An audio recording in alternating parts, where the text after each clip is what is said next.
When I was in Australia... Who's tittering out the back there? Either laugh with the others or get out. Come on, tittering, enjoying themselves. You're not here to enjoy yourself. It's a BBC programme. This sit quiet.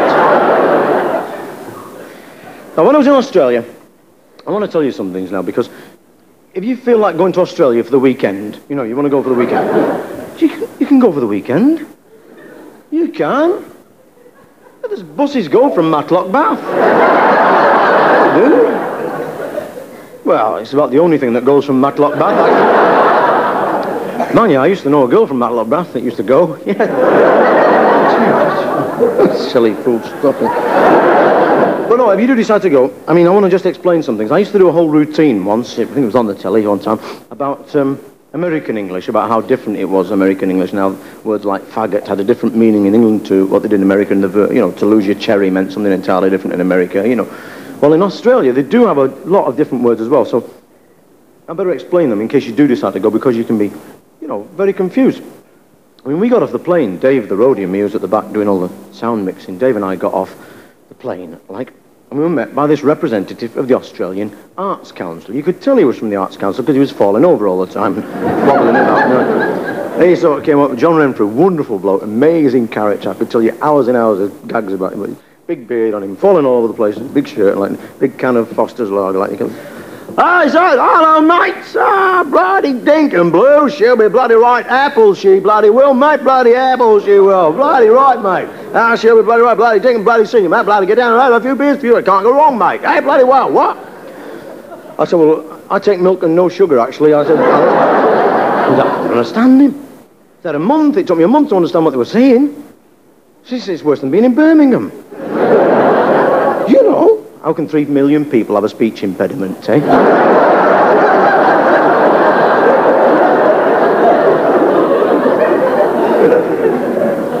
Well, there was it in Australia, and this lad, John, he said, well, mate, he said, the first thing you've got to do, he said, you've got to drive to the concerts, so we've got to hire a car for you. You've got to hire a car, right?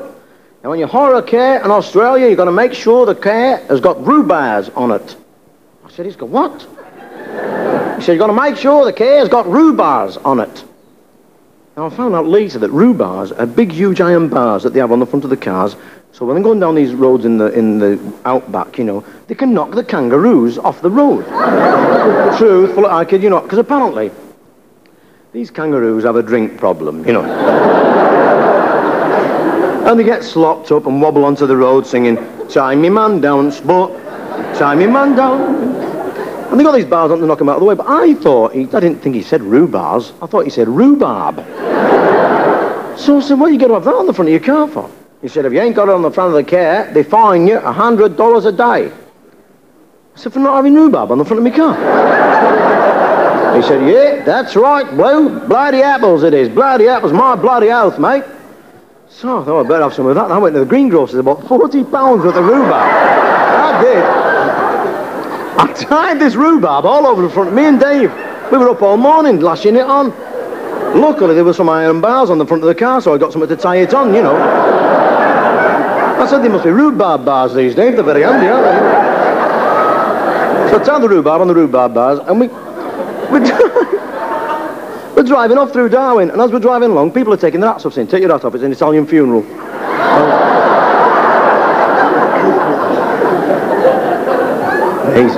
Amazing. And there's another expression. It's your shout over there means it's your round of drinks. It's your turn to buy the drinks. Well, I'm there in the bar having a few frosties, like drinking away, glug, glug, glug. And this fella comes up and says, all right, you little pommy bastard. He said, it's your shout. I said, what? He said, it's your shout. I said, okay, right, okay. Kerry Packer's a puff. Bottles, chairs flying. All off. Another expression they've got over there, the verb to chunner. Now, to chunner round here as well, most of England, to chunner means to talk, you know. What are you chunnering about? Shut up, chunnering. Hey, rabbit, chunnering away. To chunner in Australia means to be sick. To void the contents of one's stomach, yes? Or as the Australian expression goes, the big spit. The liquid laugh. Sheer poetry, eh? Sheer poetry. Yes. yodeling down the big white telephone, yodeling up your breakfast, wonderful expressions. So I didn't know this.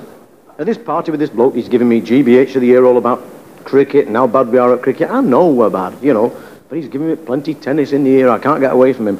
In the end, I said, I'm going in the next room where all the women are, because women and men drink separately in Australia. They don't like to know that each other drinks, you know. So I said, I'm going in the other room with the girls, like. He said, what for? I said, well, I'm going to have a bit of a chunner, like, you know. He said, I'll come with you. He goes in and says, hello, girls, how's it going? Are you all right? What's flying again? What's going on? You barn part, you headbanger, go on. Barmy.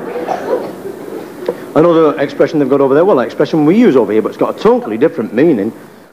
To root. Now, you know, to root, it means, it's an old expression for to look, like if you're going to look for something, you know, I'm just going to have a root in the back cupboard for my football boots, you know, I'm going to have a bit of a root. Or it might mean to root, to plant little seedlings, you know, to root. To root in Australia, it means dip your bread. That's what it means. Yes. Yes. Rumpo, rumpo, that's what it means. All that armchair wrestling in the Borgias, that's what it's all about. So I don't know this, nobody tells me. They should give you a phrase book when you go over there. I'm talking in this big place like in Adelaide, and I'm telling this story about how when I was a kid in school in Manchester, you know, and so you mention Manchester or any town in England, you get all the poms going, hey, Manchester! Hey! And all the others are saying, shut up, you pommy bastard. So as a kid in school in Manchester, I said, and this woman used to come round once a month from the health authority, like, you know, and she'd come round, and she, you know, I said she was Nitty Nora, the bug explorer, we used to call her. The knit nurse, I said. She'd come in our classroom looking for mechanical dandruff, right? I said, and she'd line us all up. She'd line all the kids up, I said. She'd line all the lads up first, she said. I said, she'd have a good root, you know. I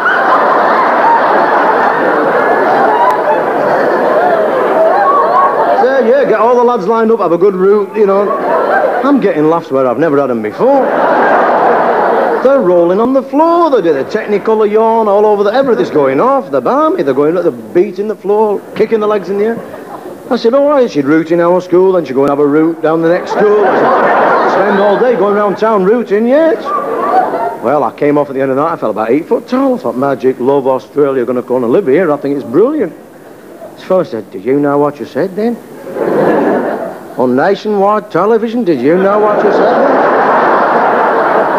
Apparently the phones were melting, like, you know, these farmers shooting themselves in the outback, you know. End of civilization as we know it, you know. I said, what? I just said, he said, shut up! I said, well, what was it? And he told me what it, I said, it doesn't mean. He said, does. I said, yes.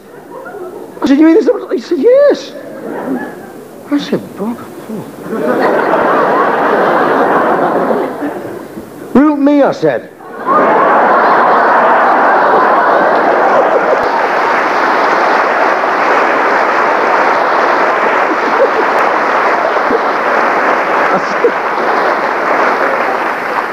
That'll go. That'll go.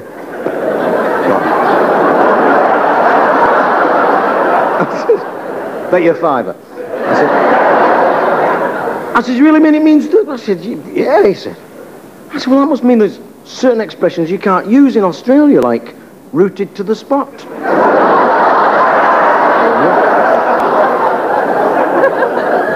Or the AA have worked me a root out. Ah, that's great. Can you get it to work me one out too? Yeah. And, I mean, things like, well, arrowroot. Arrowroot.